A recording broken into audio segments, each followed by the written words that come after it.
70th BPSC के लिए जितना भी टाइम बचा हुआ है, अभी भी आप थोड़ी सी मेहनत करके, रेगुलर स्टडी करके, सिर्फ और सिर्फ 70th बीपीएससी का एग्जाम ओरिएंटेड जितना एग्जाम निकालने के लिए जरूरी है, उतना मटेरियल, उतना सिलेक्शन मटेरियल पढ़ के प्लस उसके एक्सक्लूसिवली रिकॉर्डेड वीडियोस देख के, तो ये हो गया पूरा पढ़ाई। करीबन 2 घंटे की practice daily, paid quiz plus test series से, और प्लस हम जो पीवाईक्यू कंपाइल करके देते हैं वो, और लास्ट में रिवीजन। ये 3 चीजें करके करीबन 8-9 घंटे अगर आप अभी से भी दे दें तो पीटी आराम से निकल सकता है। सिर्फ और सिर्फ उतना दिया जाएगा जिससे 70th बीपीएससी का पीटी का कट ऑफ निकल जाए, चाहे जैसा पेपर आ जाए, easy, moderate, tough, analytical, conceptual, factual. करना क्या है, पीपीआर फॉर्मूला अपनाइए। 6-1 का जो है इसमें हिसाब किताब है। 6 घंटे डेली पढ़ाई करनी है। पढ़ाई किससे किससे करनी है? एससीएस का selection material plus paid group के जो रिकॉर्डेड, एक्सक्लूसिवली रिकॉर्डेड, बाकायदा हमने पीपीटी में बना के इस बार पेड ग्रुप के लिए जो है स्पेशली वो दिए हैं। ठीक है, तो पढ़ाई 6 आवर्स, करीबन 2 घंटे की प्रैक्टिस। प्रैक्टिस के लिए क्या क्या रिसोर्सेज हैं? एससीएस की टेस्ट सीरीज है, एससीएस का पेड क्विज है, और एससीएस के पीवाईक्यू जो कंपाइल्ड वाले हैं, जितना उसमें दिया है बस उतना ही पीवाईक्यू रेलेवेंट है। हम बाकायदा देखिए, जितने भी जैसे सालों के पेपर होते हैं, हम उसमें से जो इररिलेवेंट क्वेश्चन होते हैं, जैसे करंट वगैरह के क्वेश्चन आगे के एग्जामों के लिए रिलेवेंट नहीं होते हैं। ठीक है, कई सारे जो जीके वगैरह के फैक्ट्स बदलते जाते हैं वो भी आगे रिलेवेंट नहीं रहते हैं, तो उनको फिल्टर करके जो आज के लेटेस्ट ट्रेंड पैटर्न पर चल रहे हैं उस हिसाब से पूरी प्रैक्टिस हम करवाते हैं पेड क्विज में, टेस्ट सीरीज में। ठीक है, 1 घंटे का रिवीजन करना पड़ेगा। 9 घंटे अगर आप जो है टाइम दीजिए, सिर्फ ये 3 चीज कर लें, आराम से चाहे जैसा पेपर आ जाए कट ऑफ क्लियर हो सकता है। SCS selection material plus exclusively recorded videos, paid quiz, test series. एक चीज और है कि हम सिलेबस को 3 आयाम पे खत्म करते हैं। पहला आयाम यह है selection material plus exclusive video. ठीक है, जितना 70th बीपीएससी पीटी के कट ऑफ निकालने के लिए जरूरी है वो सब इसमें दे दिया गया है। अलग से कुछ नहीं पढ़ना है। ये वाला अगर आपने टोटल बीपीएससी का स्टडी फॉर सिविल सर्विसेज का लिया तो आपको अलग से कुछ देखना ही नहीं है, ना टेस्ट सीरीज, ना पीवाईक्यू, ना करंट अफेयर, ना बिहार स्पेशल, ना बिहार का करंट, सब कुछ इसी में मिल जाएगा। पूरा प्री का कंप्लीट है ये। इसके बाद मेंस का भी हमारा आंसर राइटिंग वगैरह, टेस्ट सीरीज वगैरह सारी चीजें चलती हैं। ठीक है, और आज से नहीं, कई सालों से चल रही है लगातार। तो पढ़ना ये है, 6 घंटे के लिए आपको इसको जो है डेली पढ़ना है, अभी जितने भी दिन बचे हुए हैं। ठीक, तो सिलेबस में plus PYQ plus latest trend pattern के हिसाब से जितना एक्चुअली में जरूरी है पढ़ने के लिए वो हमने इसमें दे दिया। इसके अलावा नहीं जरूरत है। पीवाईक्यू में जो भी फैक्चुअल बीपीएससी स्पेशलाइज जितने भी एग्जाम ओरिएंटेड जितना चीजें जरूरी है वो सब हमने इसमें दे दिया। तो सिलेबस को एक आयाम पे हमने यहां खत्म कर दिया कि मतलब जितना जरूरी वो आपने पढ़ लिया। लेकिन भाई पढ़ने से तो होगा नहीं, ये तो पीसीएस एग्जाम है ना। यहां पे अगर आपने प्री से पहले कम से कम 8-10 हजार क्वेश्चन की प्रैक्टिस नहीं की तो प्री निकालना जो है गुरु टफ हो जाएगा, लाले पड़ जाएंगे, ये समझ लो। प्रैक्टिस तो करनी पड़ेगी, क्योंकि आप पढ़ते जाओ पढ़ते जाओ पढ़ते जाओ और उस पे जो है कोई प्रैक्टिस ही ना करो, आपको पता ही नहीं भाई किस तरह क्वेश्चन आते हैं, क्या ट्रेंड चल रहा है, क्या पैटर्न बदल गया है ना। पीवाईक्यू वगैरह, पीवाईक्यू से पूरी पिक्चर क्लियर नहीं होती है। और पीवाईक्यू से ऐसा नहीं है, वो जमाने नहीं रहे कि पीवाईक्यू पढ़ के प्री जो है निकाला हो, पहले होता था, आजकल ऐसा नहीं होता है। यूपीपीएससी आयोग ने भी पूरी तरह से पीवाईक्यू, आप देखिए यूपीपीएससी में 4-5% ज्यादा पीवाईक्यू नहीं आते हैं। बीपीएससी में भी ऐसा ही है, बहुत ज्यादा 5 से 8-10% तक जो है इसमें आ सकते हैं, और वो भी जितना रिलेवेंट है वो हमने ऑलरेडी दे दिया है। तो सिलेबस को एक आयाम पे हमने खत्म किया यहां पे कि पढ़ लो यहां से। लेकिन भाई जब तक आप उनको प्रैक्टिस नहीं करोगे तब तक कोई फायदा ही नहीं है। तो इसमें हम क्या करते हैं, हमारे जैसे पेड क्विज में इजी प्लस मॉडरेट क्वेश्चन के फॉर्म में पूरा सिलेबस जितना भी पीटी के लिए जरूरी है उसको क्वेश्चंस के माध्यम से जो मोस्ट इंपॉर्टेंट फैक्ट्स होते हैं वो पूछ लेते हैं। और तीसरा आयाम है हमारा सिलेबस को खत्म करने का टेस्ट सीरीज, बहुत ही डिटेल्ड जो है यहां पे बनती है, और इसमें easy, moderate, tough, analytical, conceptual, factual, जिस तरह के बीपीएससी आयोग लेटेस्ट ट्रेंड पैटर्न में क्वेश्चन पूछ रहा है वो सारी चीजें बिल्कुल फ्रेश टेस्ट सीरीज बनाते हैं। हमारी जो टेस्ट सीरीज होती है बिल्कुल एग्जाम ओरिएंटेड होती है, हाई यील्ड होती है। आप जो है सिलेक्शन मटेरियल और एक्सक्लूसिवली रिकॉर्डेड वीडियोस तो जरूर पढ़ें, अगर कहीं और से भी पढ़ रहे हो तो एटलीस्ट एससीएस की पेड क्विज टेस्ट सीरीज ये तो जरूर लगा के जाना। पूरे 150 जो क्वेश्चन आएंगे, लगभग 50% के आसपास क्वेश्चन आपको paid quiz plus test series से मिल सकते हैं। हर बार जो है इतना ही आते हैं लगभग, तो करीबन 70-75 क्वेश्चन तो आपको पेड क्विज टेस्ट सीरीज ही से मिल जाएंगे जो हमने कराए हुए हैं, है ना। अभी के लिए जो है दिवाली वगैरह आप जरूर बनाएं, लेकिन पढ़ाई पे ज्यादा फोकस रखें। पटाखे खूब छुड़ाओ लेकिन पढ़ाई करते रहो, पढ़ो भी, प्रैक्टिस करो, रिवीजन करो। पीसीएस वगैरह के एग्जाम में आप एक बात समझ लो, चाहे दुनिया भर का कितना भी पढ़ लो, अगर प्रैक्टिस नहीं कर लो तो प्रिव्यू नहीं होगा, साफ बात एकदम। ठीक, एक बात और है कि ये नहीं कि भाई सिर्फ प्रैक्टिस ही प्रैक्टिस करते रहेगा उससे निकाल लिया, नहीं, पढ़ना भी पड़ता है, प्रैक्टिस भी करनी पड़ती है, रिवीजन भी करना पड़ता है। तो इस तरह से आप अभी भी कट ऑफ निकाल सकते हैं 70th बीपीएससी का। एससीएस का सिलेक्शन मटेरियल, पेड ग्रुप में जो exclusively recorded videos plus paid quiz plus test series, ये 3 चीजें अगर आपने करीबन डेली 9 घंटे पढ़ लिया, 9 घंटे मतलब टोटल स्टडी आवर्स, 6 घंटे पढ़ाई, 2 घंटे की प्रैक्टिस, 1 घंटे रिवीजन, इतना कर लिया, जितने दिन बचे आराम से चाहे जैसा पेपर आ जाए कट ऑफ ग्रुप फोड़ के आओगे। देखिए हमारे ऐप में बाकायदा सिलेक्शन मटेरियल का पूरा कोर्स चल रहा है। Study for civil services app को आप इंस्टॉल कर सकते हैं। वहाँ पेड टेस्ट सीरीज वाले फोल्डर में जाएंगे तो टेस्ट सीरीज पूरी मिल जाएगी। अच्छे खासे नंबर के जो है हमने टेस्ट सीरीज दिए हुए हैं, इसमें 60 टेस्ट सीरीज दी हुई हैं ऐप में। और पेड क्विज के लिए हमारे नंबर पे आप जो है कॉल कर सकते हैं किसी भी क्वेरी के लिए और ज्वाइन कर सकते हैं। कोई भी सजेशन है, कोई कमेंट है, प्लीज़ वीडियो में कमेंट करके बताएं। तो यार यहाँ से शुरुआत होती है बीपीएससी पीवाईक्यू के एक और सब्जेक्ट की, जो कि है साइंस एंड टेक्नोलॉजी। वैसे तो ये जो टेक्नोलॉजी वाला पार्ट है, ज़्यादातर करंट अफेयर वाली चीज़ें इसमें होती हैं, जो कि हम सेक्शन वाइज में ऑलरेडी कवर कर चुके होते हैं। लेकिन इसमें से भी जो स्टैटिक पोर्शन है, उसका जितना भी पॉसिबल एक्सप्लेनेशन है वो सारा यहाँ पे मिल जाएगा। और जिनको भी ये लगता है कि बीपीएससी में साइंस टफ आती है, तो हो सकता है कि ये वीडियो देखने के बाद उनका ओपिनियन बदल जाए। जिनका भी बदले वो ईमानदारी से यहाँ पे कमेंट कर दीजिएगा। और अगर मैंने कहा ईमानदारी, तो रियल ईमानदारी की बात कर रहा हूँ, ये वाली नहीं। तो चलो राजा हरिश्चंद्र के छोटे कज़िन की इजाज़त लेते हैं और शुरू करते हैं। सबसे पहला है कि इनमें से किसकी पीएच वैल्यू एग्जैक्टली 7 होती है। तो पीएच का कंसेप्ट ये है कि 7 होता है बीच में, इसके इस तरफ जाओगे मतलब 8, 9, 10 ऐसे करके 14 तक, क्योंकि 0 से 14 की इसकी रेंज होती है। 0 भी इंक्लूडेड होता है, 14 भी।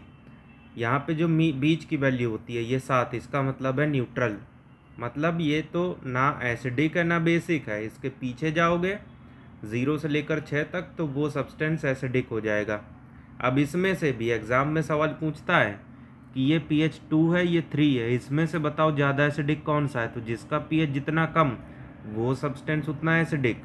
इसी तरीके से वहाँ पे ये भी कह सकता है कि ये है 11, ये है 10, तो ज़्यादा बेसिक कौन सा है। तो जाहिर सी बात है 11। फिलहाल हम 7 की बात करते हैं। तो जो प्योर वाटर होता है, वैसे क्या आप जानते हैं कि कौन सी जगह का पानी सबसे प्योर होता है। सबसे इम्प्योर तो आप सब जानते हो, गटर का, लेकिन सबसे प्योर होता है रेन वाटर। अब इसमें से लोग कहोगे कि क्या पागल बना रहा है।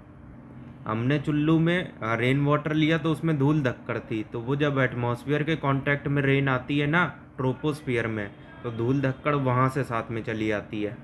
नहीं, आप खुद सोचो कि कूड़ा का बाड़ा जब एवोपरेशन से ऊपर जा नहीं रहा तो नीचे कैसे आ जाएगा। वो तो जब लिपटेगा कहीं से तब आएगा। तो इसीलिए प्योर वाटर सिर्फ आपको रेन में मिल सकता है, अगर आप वो धूल धक्कड़ इग्नोर कर दो तो फिलहाल ये प्योर वाटर का जो पीएच है वो 7 होता है, ये न्यूट्रल होता है। ठीक, तो इसका तो आंसर ए हो जाएगा। वैसे जो आप 1 नंबर करने जाते हो, बोले तो यूरिन, उसका पीएच 6.5 के आसपास होता है, वो थोड़ी सी एसिडिक होती है। इसके अलावा जो आपके शरीर में दौड़ रहा है, रगों में खून, उसका 7.4 के आसपास होता है, वो थोड़ा सा बेसिक होता है। अब इसमें से बताओ किस में न्यूट्रॉन नहीं होते।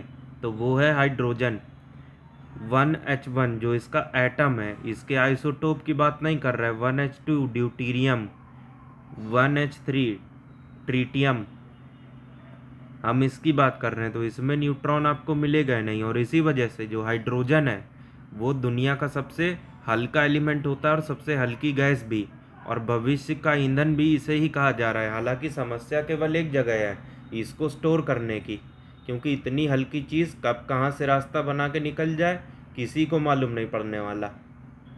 वैसे नाइट्रोजन आप जो लेस खाते हो ना, कुरकुरे, वो जो पैकेट फूला होता है उसमें भरी जाती है। साथ में एयरक्राफ्ट के टायर में भी आप जिंदा रह पाते हो ऑक्सीजन की वजह से। हालांकि सिर्फ ऑक्सीजन की वजह से नहीं, खाना पीना भी मांगता है आपको। 21% ऑक्सीजन आपको एटमॉस्फेयर में मिलेगा। अर्थ क्रस्ट में सबसे ज़्यादा ऑक्सीजन पाई जाती है, इवन अपने शरीर में भी ऑक्सीजन सबसे ज़्यादा पाई जाती है। अभी देखो एंगस्ट्रॉम किसकी यूनिट होती है। तो 10⁻⁻10 मीटर का मतलब 1 एंगस्ट्रॉम होता है। वेवलेंथ, जो भी लेंथ या डिस्टेंस वाली चीज़ है वो मीटर से नापी जाती है और उसकी ये छोटी यूनिट है, ये हो गया।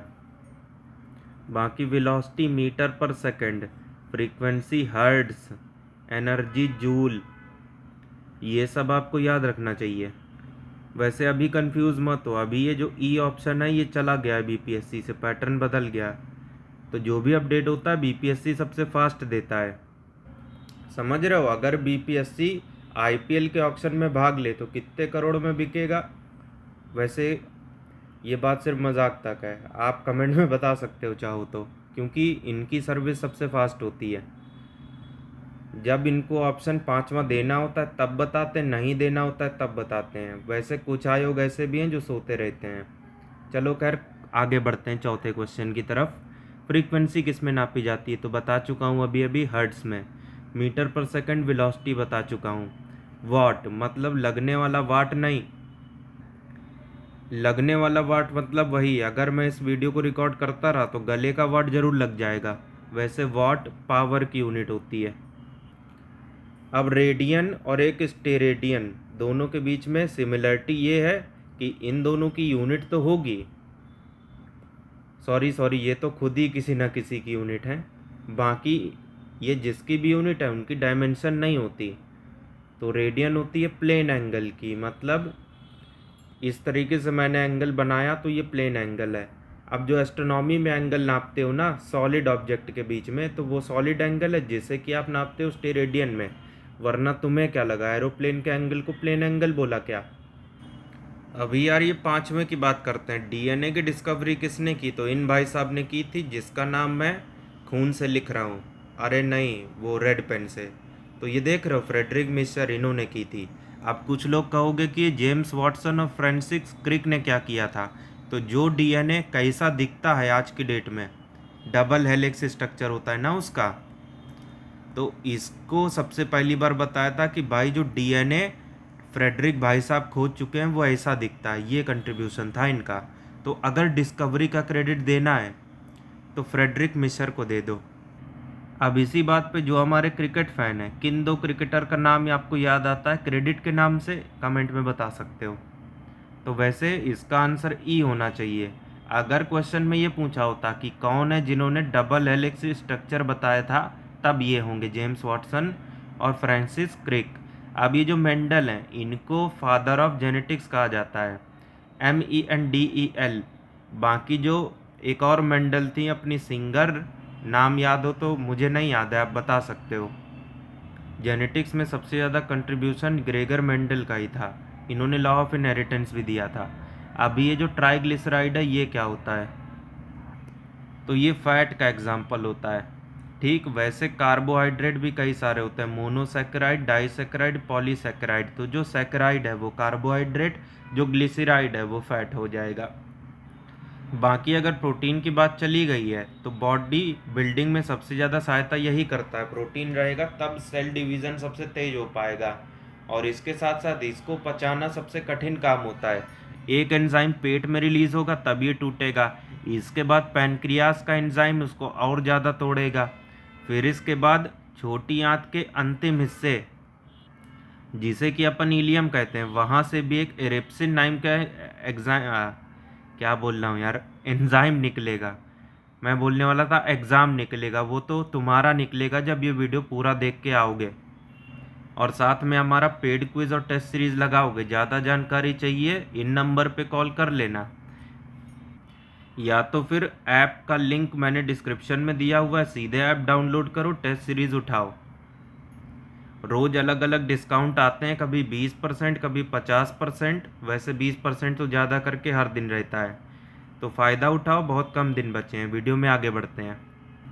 तो मैं बोल रहा था कि भाई साहब एरेप्सिन छोटी आंत के अंतिम हिस्से इलियम से वो निकलेगा तब जाके ये अमीनो एसिड बनेगा। इतना टफ होता है प्रोटीन को पचाना, वरना तुम्हें क्या लगा फैट पचाना टफ होता है क्या। जिनको ये लगा हो my whole life was a lie लिख के कमेंट कर दो। अब ये जो EEG है, कई लोग ऐसा देखते ही हार्ट को टिक करके आगे बढ़ जाते हैं और उसके बाद नेगेटिव कटवा लेते हैं। तो देखो ECG कई लोगों ने कोविड में कराया भी होगा, हमने तो कराया है भाई, आपने कराया हो तो बता सकते हो। ECG हार्ट के चेकअप के लिए यूज़ होता है कि कहीं कोई प्रॉब्लम तो नहीं है, पल्स रेट ये सब क्या है। और ये जो EEG है ये ब्रेन की टेस्टिंग के लिए यूज़ होता है। ठीक, अगर ब्रेन की बात चली गई है तो उसमें 90% जो हिस्सा है उसका, वहाँ सेल डिवीज़न होता ही नहीं है। तो अगर ये नहीं होगा तो उसकी सेल पे अगर एक बार बात चली गई तो उसको रिपेयर कर पाना पहले लगभग नामुमकिन था, लेकिन आजकल एक से एक न्यूरोलॉजिस्ट आ गए हैं जिनकी सहायता से, जिनको फॉलो करके, जिनकी दवाई खा के आप 2-3 साल में या फिर 6 महीने में भी सही हो सकते हो। और वैसे जो लीवर है इसमें सेल डिवीज़न सबसे तेज होता है, इसको अगर काट भी दो तो फिर से आ सकता है, सेम टू सेम छिपकली की पूंछ के माफिक।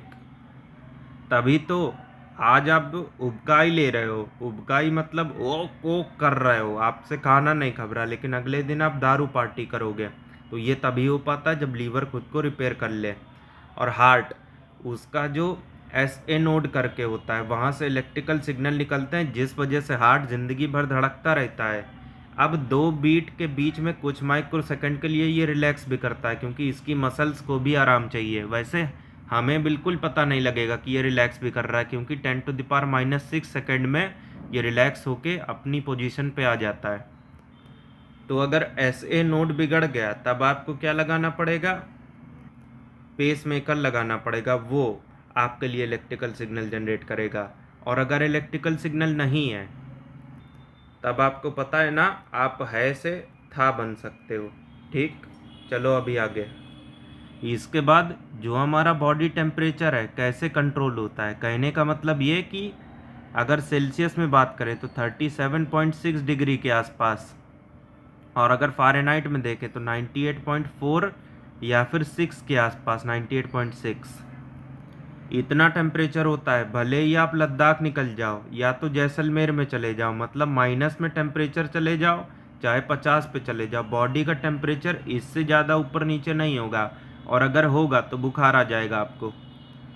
तो ये सब हाइपोथैलेमस से कंट्रोल होता है। और अगर इसकी बात चली गई है तो ये ब्रेन के हिस्से के साथ साथ एक ग्लैंड भी है, सुपर मास्टर ग्लैंड। जिस तरीके से हर बाप का एक बाप होता है जिसे कि अपन दादाजी कहते हैं, तो उसी तरीके से जो हमारी पीयूष चावला है, मतलब पीयूष ग्रंथि, पिट्यूटरी ग्लैंड, इसे मास्टर ग्लैंड कहते हैं ना, और ये बाकी सभी ग्लैंड को कंट्रोल करती है। तो इस ग्लैंड को भी तो कोई ना कोई कंट्रोल करता होगा ना, तो ये हाइपोथैलेमस पिट्यूटरी ग्लैंड को कंट्रोल करता है। बाकी थैलेमस भी एक इम्पॉर्टेंट पार्ट है। और अगर आप चाहते हो कि BPSC के लिए पूरी साइंस कंप्लीट कवर की जाए, एक इंटरेस्टिंग टाइप की सीरीज़ चलाई जाए, तो कमेंट कर देना, क्योंकि हमारे पास बस सीरीज़ पड़ी हुई है, बस आप लोग रिस्पांस दो अच्छा तो चला भी देंगे। इसमें से बताओ सही कौन सा है। तो जब भी ये टाइप के क्वेश्चन आए आपको एक एक स्टेटमेंट ध्यान से पढ़ना है। अब देखो यहाँ वेवलेंथ की बात हो रही है और रेड और ब्लू की बात हो रही है, तो सीधे से आप ये देखो कि विबग्योर, जब आप वायलेट से रेड की तरफ जाओगे तो वेवलेंथ आपको बढ़ती हुई नज़र आएगी। तो सबसे कम वेवलेंथ वायलेट की, सबसे ज़्यादा रेड की। फ्रीक्वेंसी में ये केस उल्टा हो जाता है, जैसे जैसे आप V से R की तरफ जाते हो फ्रीक्वेंसी और एनर्जी दोनों ही कम होती चली जाती हैं। तो फ्रीक्वेंसी मैक्सिमम वायलेट और रेड की मिनिमम। फिलहाल वेवलेंथ के ऊपर फोकस करेंगे, रेड की सबसे ज़्यादा होगी, तो यहाँ पे वायलेट की उससे कम होना चाहिए। Wavelength of red is more than violet, ये तो सही है भाई, क्योंकि रेड की वायलेट से क्या सबसे ज़्यादा होती है, ये सही है। बाकी आप वेरीफाई कर सकते हो, रेड की कम कब से होने लगी, सबसे ज़्यादा है तो ये कट गया। इसके बाद वायलेट की वेवलेंथ किसी से भी ज़्यादा क्यों होगी, उसकी सबसे कम होती है, तो ये चला गया। इसके बाद वायलेट की वेवलेंथ, अगेन वही बात आ गई कि किसी से ऊपर नहीं होती, तो येलो क्या चीज़ है। अब इसको कन्वर्ट कर दो फ़ारेनहाइट में, तो सीधा सा फॉर्मूला ये समझो कि C/5 is equal to F-32/9। अब ये जो C है उसकी जगह है 40, ये हो जाएगा 8, 8 निम 72, F-32 इज इक्वल टू 72, तो ये हो जाएगा 104। अब 104 डिग्री है, ये लास्ट में जीरो नहीं है, ए ऑप्शन इसका सही हो जाएगा। वैसे अगर केल्विन और सेल्सियस की बात चली गई है, सॉरी केल्विन की नहीं बात चली है, फ़ारेनहाइट की चली है, तो -40 पे सेल्सियस फ़ारेनहाइट की वैल्यू सेम हो जाएगी। और अगर वेरीफाई करना है तो C और F दोनों की जगह X रख दो, सॉल्व कर लो, जो भी वैल्यू आएगी मतलब -40 ही आएगी और क्या आएगी। ऐसे भी देख सकते थे, याद रहे तो और बढ़िया। वैसे आपको ये चीज़ बता दें कि डिग्री सेल्सियस पे भी नेगेटिव मुमकिन है। आप देखते ही हो लद्दाख में -5 जाता है, इसके साथ साथ अंटार्कटिका में भी माइनस में जाता है। लेकिन जो केल्विन स्केल है उसमें नेगेटिव वैल्यू एग्जिस्ट नहीं करती, क्योंकि जो ज़ीरो केल्विन है, केल्विन के आगे मैं डिग्री नहीं लगाता क्योंकि वो पढ़ा लिखा नहीं है, तो जो जीरो केल्विन है उसे एब्सोल्यूट टेम्परेचर कहते हैं, क्योंकि इससे नीचे टेम्परेचर पॉसिबल ही नहीं है। मैटर अपनी पोजीशन खो देगा, वो एग्जिस्ट ही नहीं कर पाएगा। अब इसे अगर सेल्सियस में लेके जाना चाहो तो -273। अभी पावर की यूनिट क्या है, तो वही जो मेरे गले का लग रहा है, वाट। वोल्ट किसकी है, पोटेंशियल डिफरेंस की। कूलम्ब किसकी है, चार्ज की। वैसे चार्ज की बात चली गई है, तो ये चार्ज होता क्या है, ये बात किसने बताई थी, बेंजामिन फ्रैंकलिन ने। वैसे बीएफ पढ़ के आपके मन में क्या विचार आता है बता सकते हो, तो बेंजामिन फ्रैंकलिन, इन्होंने पता लगाया था कि चार्ज क्या होता है। अब चार्ज को क्वांटाइज किसने किया था, मतलब इसकी वैल्यू किसने बताई थी, तो मिलिकन ने। जो लोग 12th में मिलिकन एक्सपेरिमेंट पढ़े हो याद कर लो थोड़ा सा। एम्पियर इलेक्ट्रिक करंट को नापते हैं इससे। अब इलेक्ट्रिकल मोटर में क्या होता है, आप प्लग मारते हो, वहाँ से बिजली उसको सप्लाई होती है और वो घूमने लगती है। घूमने का मतलब है मैकेनिकल एनर्जी। साथ ही में जो आपने सप्लाई दी वो इलेक्ट्रिकल एनर्जी, तो इलेक्ट्रिकल चेंज हो रही होती है मैकेनिकल में, सी। और जनरेटर में ठीक उल्टा होता है, आप हैंडल से उसको घुमाते हो। जिन्होंने जनरेटर चलाया हो वो बता सकते हैं कि हमने चलाया है। उसके बाद घर की लाइट, पंखे, एसी, फ्रिज सब चलने लग जाते हैं, तो ये हो गया इलेक्ट्रिकल एनर्जी। इंसानी शरीर में कितना % पानी होता है, 70%, और इतना ही हमारे दिमाग में भी होता है, ए। वैसे क्या आप जानते हैं कि अपने पेट में उतना ही पानी होता है जितना आप पिए होते हो, तो ये 70% पानी स्टोर कहाँ रहता है, तो हमारी सेल में एक ऑर्गेनेल होता है वैक्यूल, उसमें भरा होता है। वरना तुम्हें क्या लगा पेट में होगा क्या। इलेक्ट्रिक करंट जिसकी यूनिट एम्पियर होती है किससे नापा जाता है, तो एम मीटर से। अब कुछ लोग कंफ्यूज हो जाते हैं कि गैल्वेनोमीटर से क्या करते हैं, तो भाई किसी सर्किट में करंट है या नहीं ये कंफर्म होता है गैल्वेनोमीटर से, लेकिन वो करंट कितना है ये पता लगता है एम मीटर से। वोल्ट मीटर से पोटेंशियल डिफरेंस, जिसे वोल्टेज भी कहते हो, उसे नापा जाता है। वोल्टामीटर कुछ होता नहीं है, बाकी पोटेंशियोमीटर से ये पता चलता है कि किसी सर्किट में पोटेंशियल डिफरेंस है। लैब में जिन्होंने एक्सपेरिमेंट किया हो 12th में वो रिकॉल कर लेना। ग्रीन हाउस गैसेस के कौन कौन से कंपोनेंट होते हैं, तो ये नाइट्रस ऑक्साइड, जिसे लाफिंग गैस भी बोलते हैं, मीथेन, सीएनजी में सबसे ज़्यादा यही होती है। वैसे ग्रीन हाउस गैस की बात चली गई है, तो सबसे ज़्यादा इम्पैक्ट डालती है आपकी कार्बन डाइऑक्साइड। सबसे ज़्यादा इफ़ेक्टिव होती है वाटर वेपर, लेकिन सबसे ज़्यादा परसेंटेज होता है मीथेन का। ओजोन, ये भी एक ग्रीन हाउस गैस ही है, क्योंकि जो स्ट्रेटोस्फीयर में पाई जाती है, जिसे कि अपन गुड ओजोन भी कहते हैं। गुड इसलिए क्योंकि वो हमारी भलाई कर रही है। कैसे, हम आज जो स्किन कैंसर से बचे हुए हैं ना, उसकी वजह है ये ओजोन। जो भी अल्ट्रा वायलेट रे ऊपर से आ रही होती है, यूवी बी को तो नहीं रोक पाएगी, लेकिन बाकी सबको रोक लेगी। अगर यूवी बी को रोक लिया होता तो आज हम आरओ नहीं चला पा रहे होते, उसमें यूवी बी यूज़ होती है।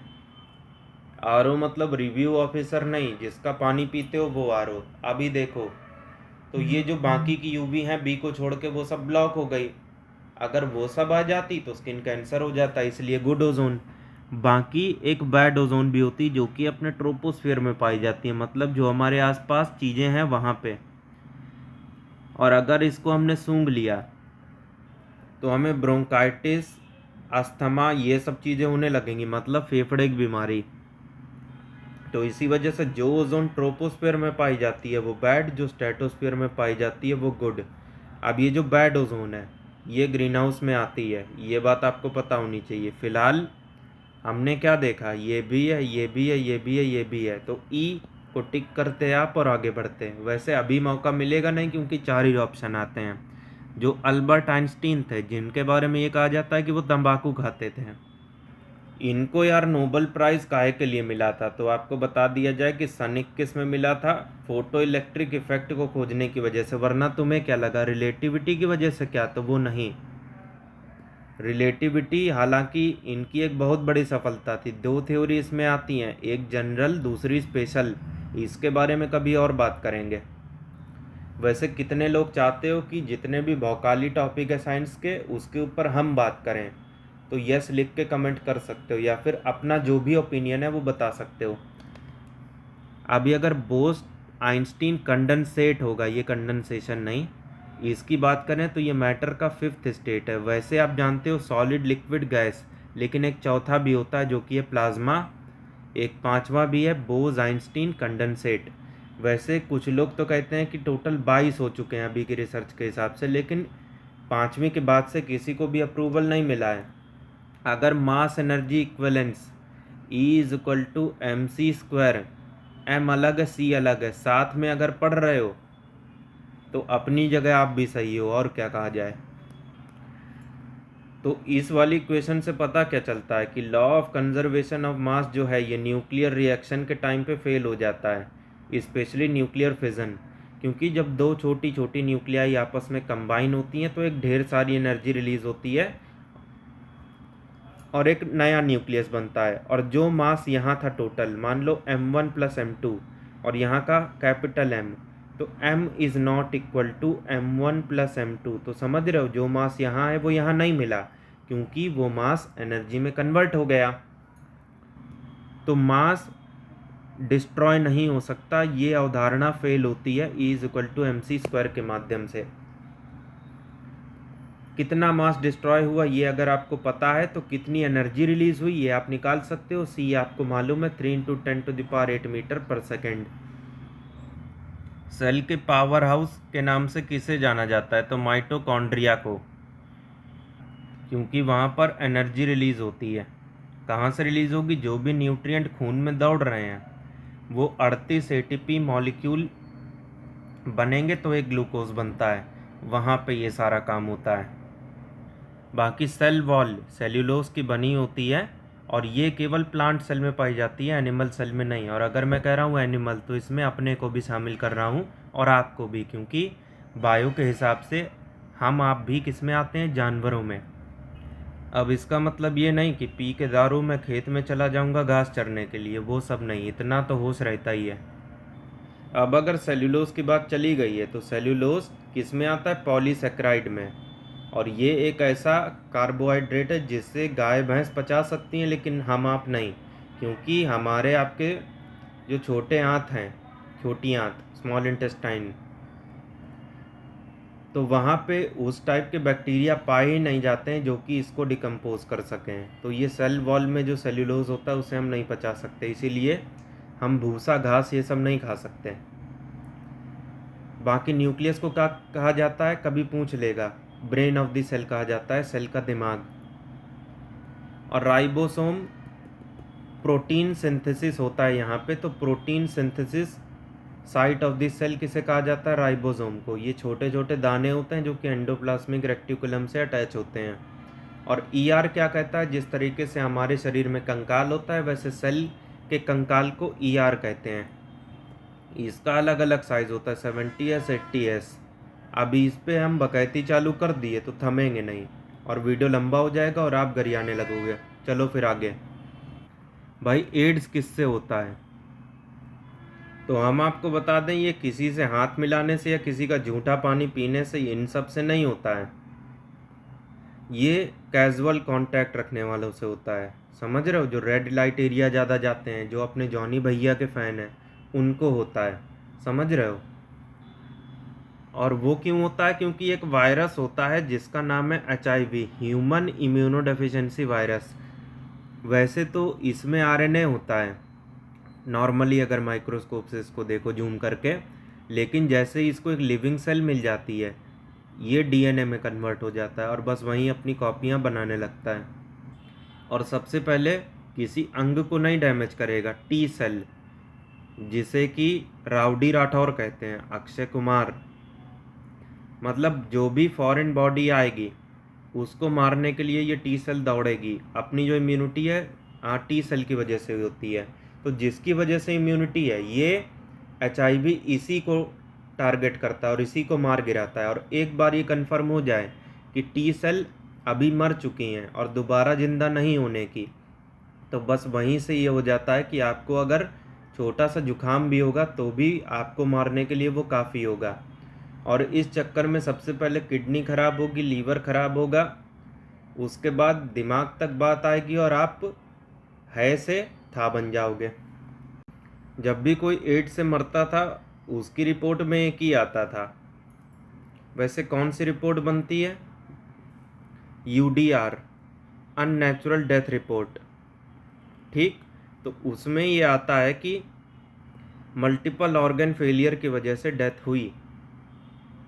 तो समझ रहे हो, जो हमने बताया वो सही है कि किडनी डैमेज होगी वगैरह वगैरह। तो अभी मेन बात पे आते हैं, वायरस की वजह से ये होता है। और ये वायरस ऐसा नहीं हवा में तैरता है, ये तभी आपकी बॉडी में आएगा जब या तो आप जॉनी भैया के फ़ैन हो, या तो आप इस तरीके के इंसान हो कि अगले ने इस ब्लेड से अपनी दाढ़ी बनाई तो आप भी उसी ब्लेड से भाईचारे में बना ले रहे हो, जो कि गलत है। या तो फिर 90 की लापरवाही की वजह से होता है। जो आपका बार्बर है उसने किसी ऐसे आदमी की दाढ़ी बनाई जिसके अंदर HIV है और वो ब्लेड उसने रिप्लेस नहीं किया, आपकी भी दाढ़ी बना दी, तो कन्फर्म HIV आपकी बॉडी में एंट्री मारेगा। उसी तरीके से अगर आप खून चढ़वा रहे हो किसी ऐसे बंदे से जो कि HIV वाला है या हेपेटाइटिस वाला है, हेपेटाइटिस B, तो ये दोनों वायरस उसी ब्लड ट्रांसफ्यूज़न की मदद से आपके शरीर में एंट्री मारेंगे।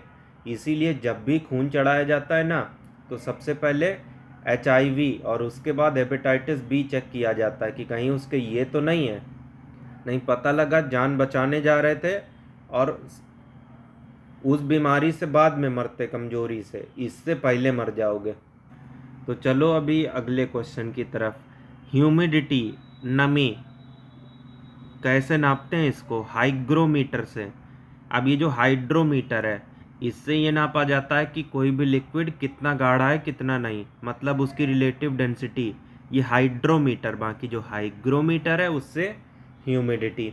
पायरोमीटर से हाई टेम्परेचर नापते हैं 500 डिग्री से ऊपर का। लैक्टोमीटर से आप दूध वाले भैया कितने ईमानदार हैं इस बात का पता लगाते हो कि दूध में कितना पानी मिला रहे हैं। लैक्टोमीटर अगर डूब गया तो पानी ज़्यादा, तैर गया तो दूध प्योर है। प्रेशर की यूनिट क्या है? वैसे तो पास्कल होती है जिनके नाम पे एक लॉ भी है, लेकिन अगर फॉर्मूले के हिसाब से जाओगे, फोर्स पर यूनिट एरिया, किसी गिवन एरिया में कितना फोर्स, तो ये न्यूटन, ये मीटर स्क्वायर, तो न्यूटन पर मीटर स्क्वायर न्यूटन होती है फोर्स की।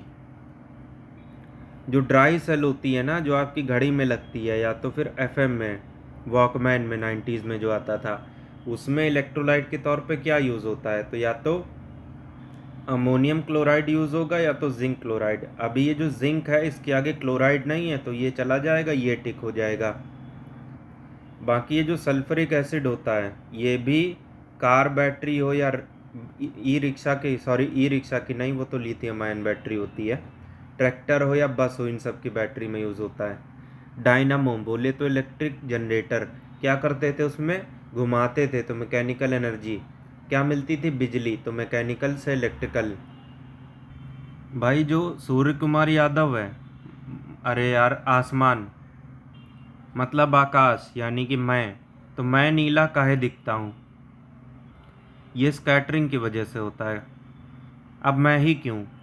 जो आपके आसपास समुद्र है अगर हो तो, नहीं तो स्विमिंग पूल। अब इनके पानी वैसे तो नीले नहीं दिखते। अब ये मत समझना कि कोई भी चीज़ जो नीली है वो नीली स्कैटरिंग की वजह से होगी, नहीं। मार्केट से जो ब्लू कलर का एशियन पेंट का डिब्बा लाओगे वो तो ब्लू है ही है, उसमें कोई डाउट नहीं, लेकिन स्विमिंग पूल का पानी ब्लू नहीं है। यकीन नहीं आता तो एक लोटा से उसको निकाल लेना और वापस जाके चेक करना कहीं और, आप ये देखोगे वो कलरलेस हो गया, लेकिन उस पूल के अंदर वो ब्लू दिख रहा है। ऐसा क्यों? स्कैटरिंग की वजह से, क्योंकि आसमान था नीला। अब आसमान भी क्यों नीला है? स्कैटरिंग की वजह से। क्योंकि विबग्योर में जिसकी वेवलेंथ जितनी कम होगी वो उतना ज़्यादा स्कैटर करेगा। ये नियम किसने दिया था? तो रेलिक भाई साहब ने। इस वाले लॉ के हिसाब से जिसकी वेवलेंथ जितनी कम वो कलर उतना ज़्यादा स्कैटर करेगा। तो देख रहे हो जो छोटी वेवलेंथ है वो ज़्यादा स्कैटर करेगी इस वजह से। माइक्रोन 10⁻⁻6 मीटर होता है ये, और mm 10⁻⁻3। और हमें ये पता है कि 10⁻⁻3 को 1000 से डिवाइड करोगे तब ये 10⁻⁻6 बनेगा, तो 1000/1 mm। अब इसके बाद सुपर कंडक्टिविटी। देखो वैसे तो हमको ये पता है कि कोई भी कंडक्टर है, मतलब बस का नहीं, कोई भी लोहा है या फिर कोई मेटल है जिससे इलेक्ट्रिक करंट पास हो सकता है तो उसे कंडक्टर कहते हैं साइंस में। उसका अगर टेम्परेचर बढ़ाते जाओगे तो इलेक्ट्रॉन को रास्ता कम मिलेगा वहाँ से गुजरने का, और अगर ऐसा होगा तो करंट कम फ्लो होगा, रेजिस्टेंस जनरेट हो जाएगा। तो ऐसा क्यों ना किया जाए कि इसको इतना ज़्यादा ठंडा कर दो कि गर्म होने की कोई गुंजाइश ही ना बचे, तो इलेक्ट्रॉन उसमें धड़ाधड़ फ्लो करेंगे, कोई रेजिस्टेंस उत्पन्न होगा नहीं। तो ऐसा टेम्परेचर जिसे कि क्रिटिकल टेम्परेचर कहते हैं, वहाँ तक अगर उसको ठंडा कर दो तो रेजिस्टेंस जीरो हो जाएगा और इलेक्ट्रॉन बना बन फ्लो करेंगे। और वैसे एक प्रॉपर्टी होती है जिसे कहते हैं परमिएबिलिटी, मतलब ऐसी एबिलिटी जो जितनी ज़्यादा होगी इलेक्ट्रॉन उतनी आसानी से उस कंडक्टर में फ़्लो करेंगे। तो हमने क्या देखा कि करंट जीरो रेजिस्टेंस के फ्लो हो रहा है, मतलब वो इन्फानाइट है, तो इसका मतलब परमिएबिलिटी भी इन्फानाइट है। साल में होते हैं 365 या 66 दिन, किसमें? पृथ्वी में। लेकिन इसी एक साल में हमारी पृथ्वी के 200 साल के आसपास होते थे प्लूटो में, और इसी वजह से 2006 में इसको प्लैनेट की कैटेगरी से बाहर करके ड्वार्फ प्लैनेट में ले आया गया था। तो सबसे लंबा होता है प्लूटो में। जो हमारा रेन ड्रॉप होता है, मतलब बारिश की बूंद, वो स्फेरिकल शेप की क्यों होती है क्रिकेट की बॉल की माफिक? सरफेस टेंशन की वजह से। अब ऐसा नहीं कि सरफेस पे कोई टेंशन आ गया, क्योंकि सरफेस के पास दिमाग तो रहेगा नहीं, तो टेंशन काहे की? तो देखो ऐसा होता है कि जितने भी लिक्विड होते हैं इंक्लूडिंग वाटर, उस पे एक खिंचाव बल लगता है जिसे टेंशन कहते हैं, और जिस भी एरिया में ये खिंचाव बल लगेगा उसको सिकोड़ के रख देगा, मतलब उसके एरिया को मिनिमम कर देगा। तो जिस खिंचाव बल की वजह से जो सबसे ऊपर की सरफेस होती है उसका एरिया मिनिमम हो जाए उसे सरफेस टेंशन कहते हैं। और इसके एक नहीं दसियों एग्जाम्पल अपने को डेली लाइफ में देखने के लिए मिलते हैं। तो चलो कौन कौन से वो एग्जाम्पल हैं अभी समझते हैं। अभी क्या आप बता सकते हैं कि ये अपने बाल को सुखा कह रही हैं? ऐसा नहीं हो सकता था कि बाल को गीले रहने देती। तो देखो जब इनके बाल गीले थे तो उसमें पानी था जो कि लिक्विड है, और लिक्विड की टेंडेंसी होती है उसमें खिंचाव बल लगता है जो कि इस एरिया को मिनिमम कर देता है, और इस एरिया को मिनिमम करने के चक्कर में बाल को भी आपस में चिपका देता है।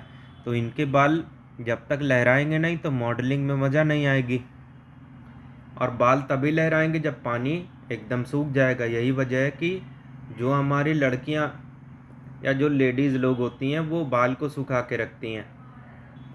अब सवाल ये उठता है कि लड़के लोग इसको कैसे रिलेट करोगे? तो जो आप शेविंग ब्रश इस्तेमाल करते हो ना, तो कुछ टाइम बाद देखते हो कि जब उसमें पानी रहता है तो वो आपस में चिपका रहता है। ऐसा क्यों? उसकी भी वजह सेम वही यही वाली है कि उसमें जब पानी भरा रहेगा तो एरिया मिनिमम करने के चक्कर में बाल को भी चिपका देगा रेज़र वाले। जैसे कोई पेंट ब्रश है, उसको जब हवा में रखोगे बिना पेंट या पानी में डुबाए तब वो अच्छे खासे उसके बाल अलग अलग होंगे, लेकिन जैसे ही पानी या पेंट में डालोगे बाल आपस में चिपक जाएंगे, क्योंकि जैसे ही उसमें जाएगा पानी बालों में, तो पानी लिक्विड है उसमें खिंचाव बल लग रहा होगा जिसकी वजह से एरिया मिनिमम हो जाएगा और बालों को भी आपस में चिपका लेगा। बात चाहे मच्छर के पानी में ना डूबने की हो या फिर गर्म खाना में स्वादिष्ट क्यों लगता है ये वाली हो, हर एक चीज़ का एग्जाम्पल है सरफेस टेंशन। इसके साथ साथ जब हल्का सा बल लगा के आप पानी के ऊपर सिक्का तैराओगे तैर जाएगा, अचानक से रखोगे डूब जाएगा। और सेम यही कहानी ब्लेड के साथ भी होगी और इस सुई के साथ भी। किसी रूम में आप फ्रिज खोल के रख देते हो तो तुम्हें क्या लगता है कि उस फ्रिज की ठंडक उस रूम में चली जाएगी क्या? तो ऐसा नहीं होगा। जितनी गर्मी पहले थी उससे और ज़्यादा गर्मी हो जाएगी। क्योंकि देखो यार, ये जो फ्रिज होता है ना अपना, हीट इंजन की तरीके से काम करता है। जिस भी चीज़ का टेम्परेचर कम होता है उससे वो हीट को खींच लेता है। तो जब इससे हीट खींच जाएगी सारी, तो ये तो ठंडा बच जाएगा और जो भी हीट खींची गई है वो बाहर फेंक देगा रेडिएटर से। तो जब आपने इसका दरवाज़ा खोल दिया तो आसपास की जो चीज़ें हैं वो गर्म हैं, तो उससे वो हीट खींचने के चक्कर में और ज़्यादा हीट फैलाता जाएगा। तो ऐसे में ना यार, जो आपका कमरा है वो थोड़ा सा गर्म आ जाएगा। सी, अब इसमें से रेडियम का कौन सा सोर्स है बता दो। तो रेडियम निकलती है रेडियो एक्टिव सब्सटेंस से, जो कि है यूरेनियम। यूरेनियम का और कौन सा है? Pitch blend. इसके बारे में इंफॉर्मेशन किसने दी थी? मैरी क्यूरी ने सबसे पहले। बी, आप जहाँ ये पिच ब्लेंड मिलेगा वहाँ यूरेनियम की पॉसिबिलिटी बन जाएगी, बस आपको इसकी मेटलर्जी करनी है। अब ये जो एटम बम है, असली एटम बम की बात कर रहा हूँ, जो कि हिरोशिमा और नागासाकी में गिरे थे। एक का नाम शायद फैट मैन था, दूसरे का लिटिल बॉय। गिरते ही 1 से 40,000 लोग तुरंत मरे थे, 1 से 70,000। उसी एटम बम की बात कर रहा हूँ। न्यूक्लियर फिजन पे काम करता है, अनकंट्रोल्ड न्यूक्लियर फिजन पे। बाकी कंट्रोल्ड न्यूक्लियर फिजन पे कौन काम करता है? हमारे न्यूक्लियर रिएक्टर, जो कि 6 राज्यों में भारत के अंदर स्थापित हो चुके हैं। आपके बिहार में नहीं है, लेकिन हमारे यूपी में ज़रूर है, एक नरोरा में। अब जो हाइड्रोजन बम होता है, जो कि 1000 गुना ज़्यादा पावरफुल होता है एक एटम बम से, वो न्यूक्लियर फ्यूज़न के ऊपर काम करता है। साउथ कोरिया वाले तो भाई साहब यहाँ तक कह चुके हैं कि इनके पास है। अब सच्चाई क्या है ये तो भगवान जाने। अब प्लास्टर ऑफ पेरिस, अब इसका मतलब ये नहीं कि पेरिस में जो एक प्लास्टर है उसकी बात हो रही है, नहीं। प्लास्टर ऑफ पेरिस वही है जो कि आप घर जब बनवाते हो तो दीवारों में लगवाते हो, पुट्टी। और वहीं जब आपका एक्सीडेंट हो जाता है तो जो प्लास्टर चढ़ता है उसी के बारे में बात हो रही है। ये होता है CaSO4 डॉट हाफ H2O। अब 2 को उधर भेज दोगे तो 2CaSO4 डॉट H2O ऐसा लिख जाएगा। बाकी एक चीज़ और होती है, CaSO4 डॉट 2H2O। इसे जिप्सम कहते हैं। इसी जिप्सम को 140 डिग्री सेल्सियस पे गर्म करो तो ये तैयार होता है प्लास्टर ऑफ पेरिस।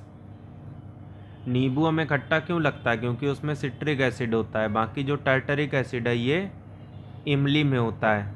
और इसी टार्टरिक एसिड की सहायता से आप क्या बना सकते हो? Baking powder. जो आपका बेकिंग सोडा होता है ना, NaHCO3, सोडियम हाइड्रोजन कार्बोनेट या बाइकार्बोनेट, इसमें अगर आप टार्टरिक एसिड मिलाओगे तो बेकिंग पाउडर बन जाएगा। बाकी एसिटिक एसिड किस में होता है? सिरका में, विनेगर में। हाइड्रोक्लोरिक एसिड किस में होता है? हमारे पेट में। और वैसे जो नॉर्मल मार्केट में तेजाब मिलता है ना, पीले कलर का 10 रुपए का आता था, वो भी शायद HCl ही होता है। अब ये जो ब्लीचिंग पाउडर है, CaOCl2, कैल्शियम ऑक्सीक्लोराइड इसे कहते हैं, एग्ज़ाम में पूछ सकता है, ध्यान रख लेना। अभी ये पानी में आसानी से घुल जाता है, तो ये बात कुछ हद तक सही है, लेकिन एकदम नहीं घुल जाता, इसलिए ये बात गलत है। बाकी ऑक्सीडाइजिंग एजेंट ये बिल्कुल है। और जब भी ये नॉर्मल सा जो एसिड है जिसमें पानी मिला हुआ है उससे रिएक्ट करेगा तो क्लोरीन रिलीज़ करेगा, साथ ही में पानी से रिएक्ट करेगा तो भी क्लोरीन ही रिलीज़ करेगा। अमलगम क्या होता है? जो दांतों में आप मसाला भरवाते हो ना, उसी अमलगम की बात हो रही है। ये मरकरी का एक अलाय होता है, और यही मरकरी किस में यूज़ होता है? थर्मोमीटर में, जो कि क्लिनिक में होता है। अब इसकी बात चली गई है तो 94 डिग्री फ़ारेनहाइट से ये चालू होता है क्लिनिकल थर्मोमीटर, और 108 डिग्री फ़ारेनहाइट तक जाता है। समझ रहे हो? तो 108 तक मैक्सिमम बुखार पहुंच सकता है, लेकिन 104 भी इंसान को मारने तक के लिए काफ़ी होता है, वो चीज़ अलग है। अब ये जो मरकरी है, इस नाम से एक ग्रह भी होता है, बुध ग्रह। वैसे ये जो मेटल मरकरी है ये लिक्विड होता है रूम टेम्परेचर के ऊपर, लेकिन एक ऐसा लिक्विड कि जिस भी बर्तन में जाएगा उससे चिपकेगा नहीं, और शायद यही वजह है कि थर्मोमीटर में इसको आसानी से यूज़ कर सकते हैं, क्योंकि अगर चिपक जाता तो रीडिंग लेने में दिक्कत होती। नॉर्मली जो कोयला आपको देखने के लिए मिलता है वो किस टाइप का होता है, तो बाइटुमिनस। बाकी एंथ्रासाइट सबसे प्योर कोयला होता है जो कि जल्दी मिलता नहीं है। और कोक जो होता है, मतलब ठंडा, मतलब कोका कोला की बात नहीं हो रही, वो बनता कोयले से ही है, लेकिन वो एक अलग ही चीज़ बन जाती है। एक प्रोसेस होता है क्रैकिंग, जिसके बाद ये कोल जो है कोक में कन्वर्ट होता है। भारत का यार राष्ट्रीय पशु कौन सा है, तो टाइगर है। राष्ट्रीय पक्षी ये मोर है, पीकॉक। अब अपने बिहार के लिए भी आप ज़रूर याद करके जाना कि वहाँ का राजकीय फूल कौन सा है, फल कौन सा है, साथ ही में जानवर और पक्षी कौन सा है।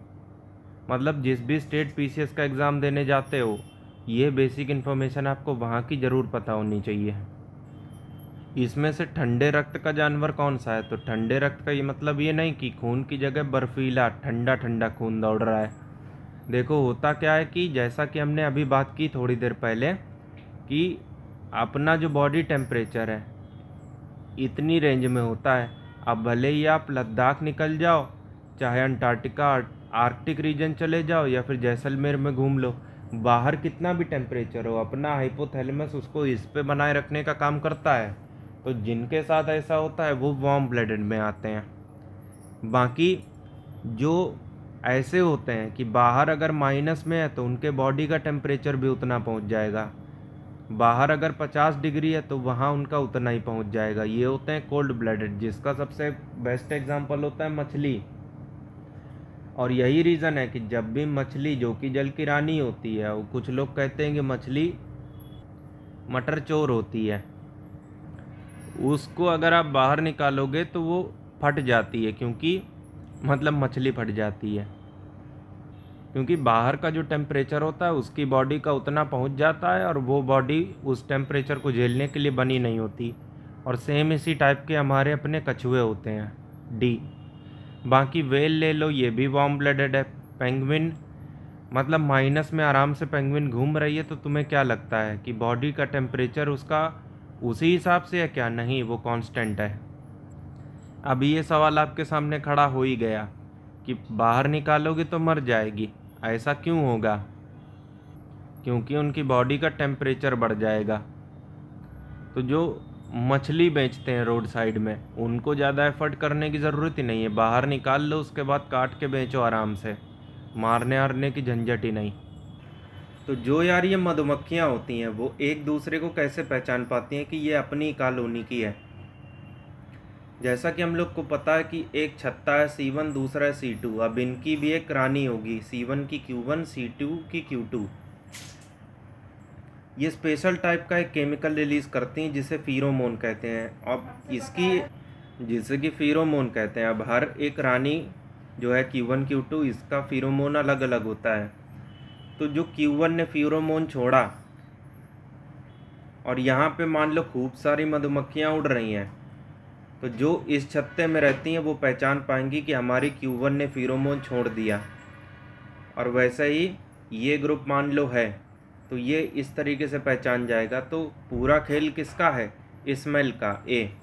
बाकी कुछ लोगों को डाउट हो सकता है कि डांस की वजह से ऐसा होता है। तो डांस का देखो होता ये है कि वो एक टाइप का सिग्नल होता है कि आगे फूल है, कोई फल है, किसी की मिठाई की दुकान खुली है, उसमें छेना लगा हुआ है, चलो उसमें जाके बैठते हैं। तो वो सब चीज़ें।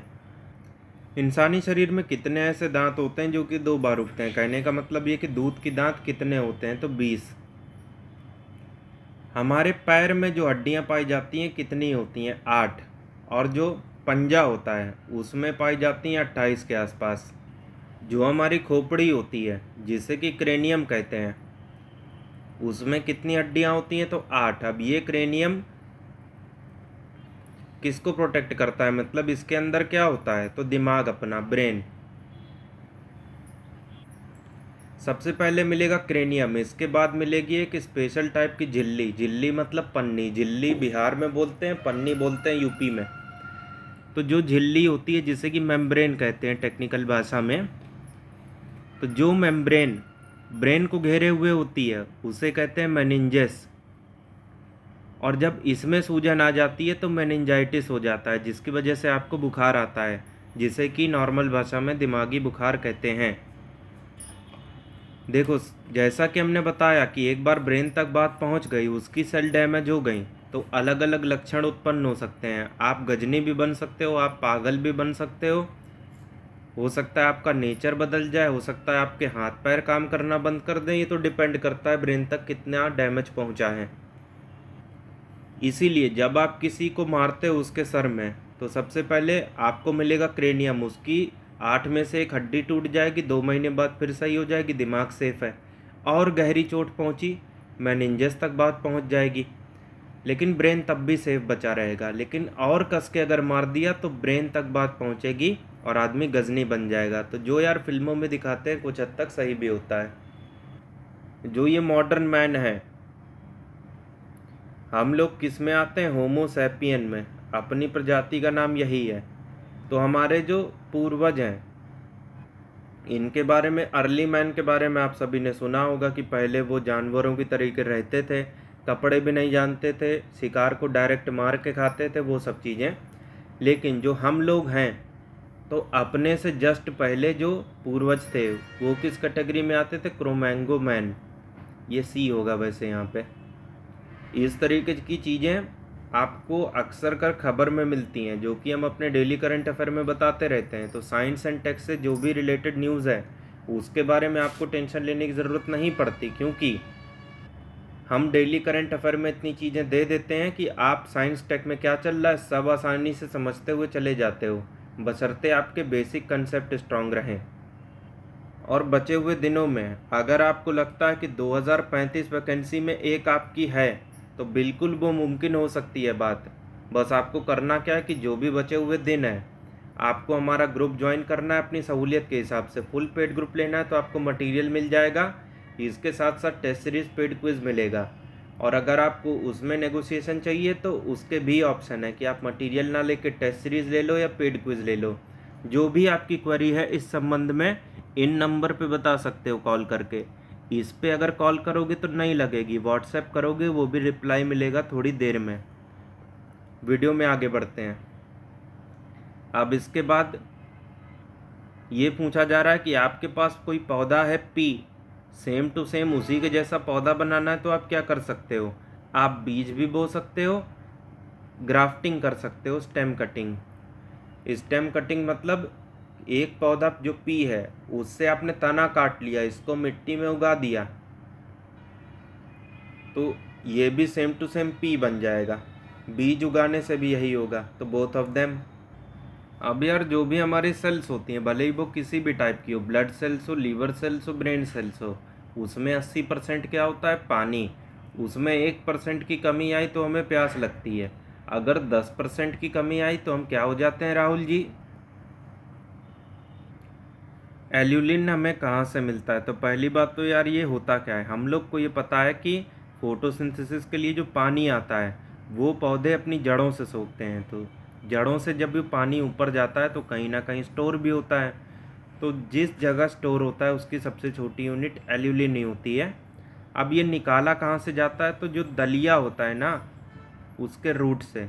बी स्टेम कटिंग, जो कि एसेक्सुअल रिप्रोडक्शन का एग्जाम्पल है।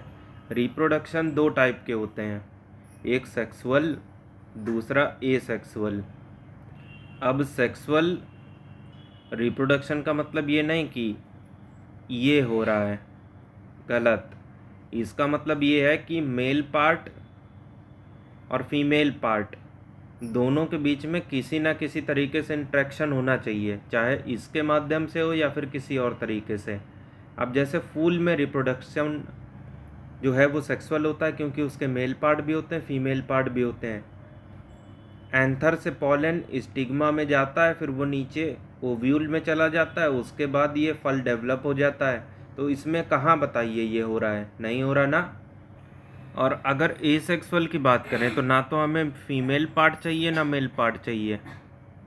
ये फ़ोटोकॉपी के माफिक होता है कि बस एक कोई चीज़ मिल जाए तो फ़ोटोकॉपी घनाघन प्रोड्यूस हो रही है। स्टेम कटिंग उसी का एग्जाम्पल है। रूट कटिंग भी होता है एक, जो कि आम वगैरह उगाने के काम आता है, कॉटन। अब रह गई बात स्टेम कटिंग की, तो उससे आप गन्ना उगाते हो। जो मटर का पौधा होता है वो क्या होता है बताओ? तो वो एक हर्ब होता है जिसको ना एक सहारे की ज़रूरत होती है। वो मटर का पौधा खुद से कभी खड़ा ही नहीं हो सकता जब तक आसपास कोई पौधा या दीवार उसको ना मिले। इवोल्यूशन का मेन फैक्टर क्या है? तो चार्ल्स डार्विन, जिन्होंने नेचुरल सिलेक्शन की थ्योरी दी थी, वैसे इसका आंसर डी हो चुका है। अब इसमें इन्होंने ये बताया था कि जो भी जानवर जिस भी परिस्थिति में रहता है या फिर जो भी चीज़ें वो खाता है, उसी के हिसाब से उसके अंग डेवलप होते जाते हैं। फॉर एग्ज़ाम्पल, जो चिड़िया कीड़े खाती है तो उसके पंजे नुकीले होंगे और चोंच भी वैसी होगी ताकि वो कीड़ों को आसानी से पकड़ सके। और वहीं जो बादाम वगैरह खाती हैं चिड़िया, क्योंकि कुछ आइलैंड ऐसे होते हैं जहाँ बादाम उगते हैं, तो वहाँ पे उसको थोड़े मोटे पंजे चाहिए। मतलब ये सारी चीज़ें भगवान ने फिक्स करके रखी हैं कि जो जिस परिस्थिति में रहता है उसके शारीरिक अंग वैसे ही विकसित होते हैं। तो यही होता है नेचुरल सिलेक्शन। अब भारत में जो सबसे पुराना रॉक सिस्टम है वो कितना पुराना है, ये चीज़ कैसे कंफर्म हुई? तो लेड यूरेनियम मेथड से, डी। बाकी जो कार्बन 14 है उससे आप फॉसिल फ्यूल की एज का पता लगा सकते हो। बाकी पोटेशियम आर्गन मेथड से आप क्या कर सकते हो? अर्थ की एज का पता लगा सकते हो। तो शुरुआत में C14 ही बहुत बड़ी चीज़ होती थी, लेकिन बाद में जैसे जैसे रिसर्चेस हुई तो सामने आता गया कि दूसरे सारे मेथड भी हैं। अभी इसमें बताओ हवा क्या है, किस चीज़ का एग्जाम्पल है? तो वो एक मिक्सचर का एग्जाम्पल है, समझे? ऐसा क्यों? क्योंकि उसमें नाइट्रोजन 78, ऑक्सीजन 21 और 1% में कार्बन डाइऑक्साइड, आर्गन, ये सब आ जाती हैं। कंपाउंड क्यों नहीं है? जैसे कार्बन ऑक्सीजन मिलके CO2 बना सकते हैं, CO बना सकते हैं, तो ये होते हैं कंपाउंड। बाकी इसमें अगर कंपाउंड भी कई सारे एक साथ एग्जिस्ट कर रहे हैं तो ये मिक्सचर हो जाता है, और वो भी होमोजीनियस मिक्सचर है कि आप आँखों से नहीं अंदाज़ा लगा पाओगे कि हवा जैसे आपको लग रही है एसी या पंखे की, तो उसमें नाइट्रोजन लग रही है कि ऑक्सीजन लग रही है या फिर आपको आर्गन फील हो रहा है, आप नहीं कंफर्म कर सकते हो। हाँ, आपके फेफड़े की जो अल्वियोली है उसका काम ये ज़रूर होता है कि उस हवा में से इस 21% ऑक्सीजन को सोख लिया जाए, और जब आप सांस छोड़ो तो कार्बन डाइऑक्साइड को खून से अलग करके नाक के रास्ते वापस रिलीज़ कर दिया जाए। अब जो हमारा non conventional source of energy होता है, अभी इसका मतलब समझो। आप पेट्रोल और डीजल बहुत पुराने टाइम से यूज़ कर रहे हो, तो ये तो आपकी परंपरा में है उसको यूज़ करना, लेकिन सोलर एनर्जी, टाइडल एनर्जी, ये सब आजकल चली है, पहले इनके बारे में लगभग कोई जानता भी नहीं था। तो ये तो हो गया नॉन कन्वेंशनल। इसे अल्टरनेट भी कहते हैं, क्योंकि जो बिजली आप नॉर्मल बिजली से चलाते हो वो आप सोलर एनर्जी से बना सकते हो, तो इसीलिए उसका एक विकल्प है, तभी अल्टरनेट नाम पड़ा।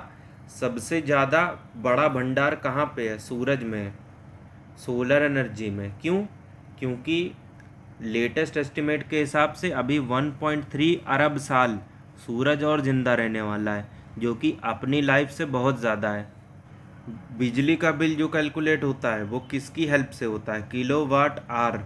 आप किलोवाट को 1000 से डिवाइड कर दो तो वाट आ जाएगा, बाकी टाइम निकाला जाता है घंटे में, तो घंटे को अगर इग्नोर कर दें तो बचेगा केवल वाट, ओनली 1। लाफिंग गैस क्या होती है? Nitrous oxide, N2O, D. इसमें से यार बताओ सबसे हैवीएस्ट मेटल कौन सा है? तो ये है यूरेनियम, लेकिन आज की डेट में इससे भी हैवी एक मिल चुका है, ओस्मियम। बाकी सबसे लाइटेस्ट कौन सा है? सबसे हल्का, हाइड्रोजन, इसके बारे में हम बता चुके हैं।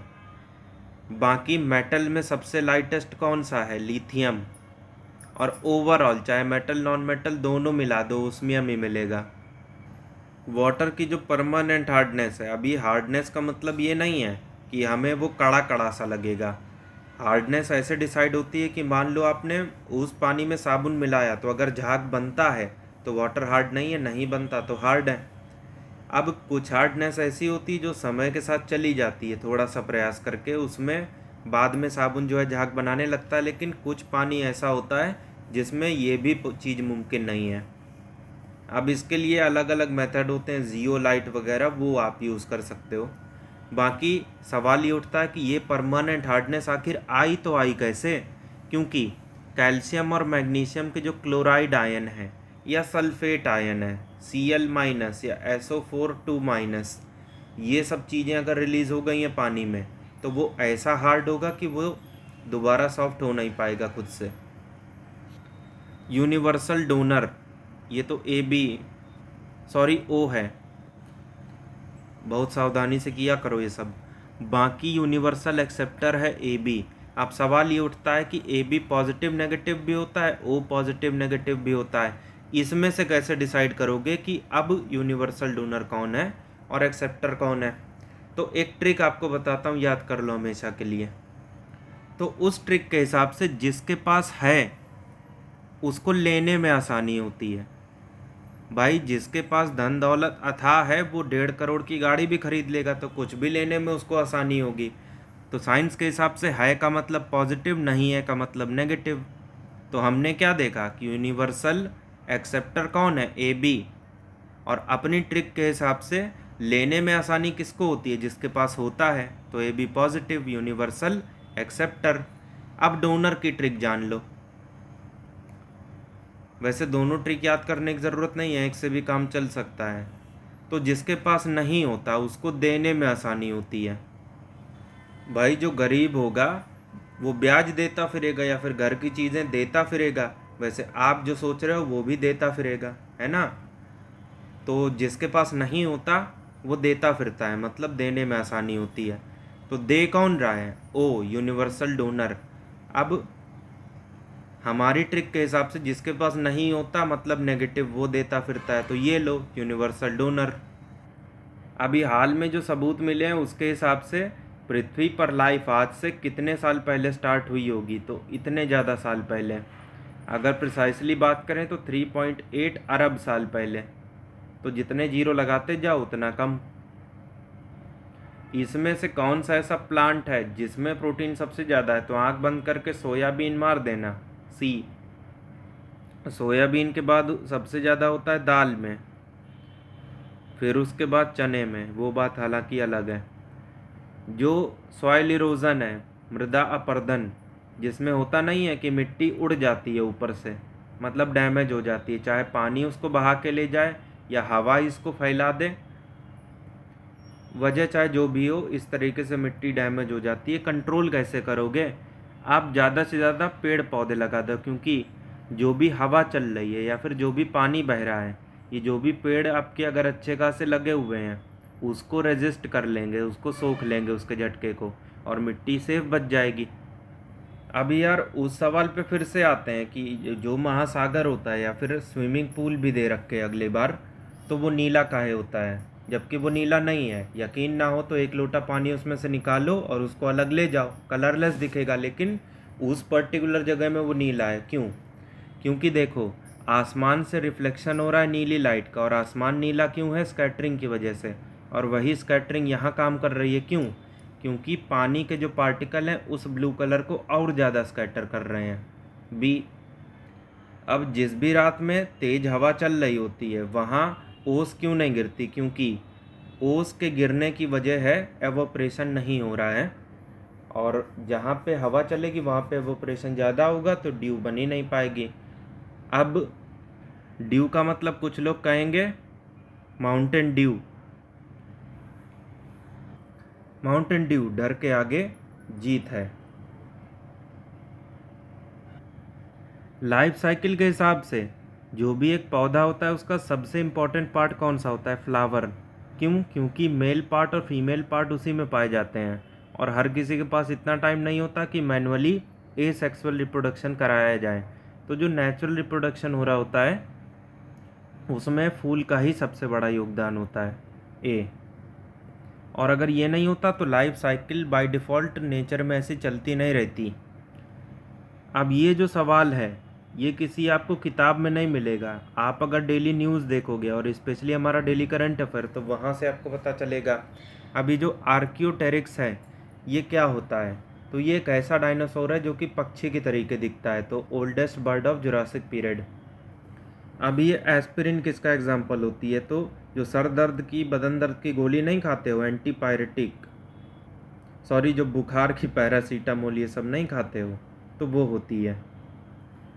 बी, वैसे एस्पिरिन नाम से आज जो गोली आती है ना, उससे सर दर्द भी सही हो सकता है। तो अगली बार अगर आपको इस नाम से दिया जाए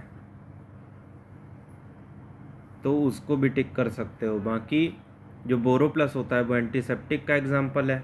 इसके साथ साथ जो एंटीबायोटिक होती है पेनिसिलिन उसका एग्जाम्पल है। दुनिया के सबसे पहले जो एंटीबायोटिक बनी थी, अलेक्जेंडर फ्लेमिंग ने पेनिसिलिन बनाई थी। हुआ ये था कि उस टाइम पे वो एक एक्सपेरिमेंट कर रहे थे कुछ माइक्रो ऑर्गेनिज्म को लेके। उन्होंने ये पाया कि उनमें से कुछ ऐसे भी निकले जो एक स्पेशल टाइप का केमिकल रिलीज़ कर रहे थे, और उस केमिकल की वजह से उसके आजू बाजू के जो माइक्रो ऑर्गेनिज्म थे, बैक्टीरिया, वो सब मारे जा रहे थे। और एक्चुअली बाद में ये पता चला कि वहाँ पे एक फंगस लग गया था जिस वजह से वो सब मारे जा रहे थे। तो समझ रहे हो कि फंगस की वजह से एंटीबायोटिक बन सकती है जो कि पेनिसिलिन थी। इसके साथ साथ बैक्टीरिया की वजह से भी बन सकती है। और इनफैक्ट बैक्टीरिया की एक प्रजाति होती है जिसे स्ट्रेप्टोमिसिस कहा जाता है। इससे भर भर के एंटीबायोटिक आज की डेट में बनाई जा रही है।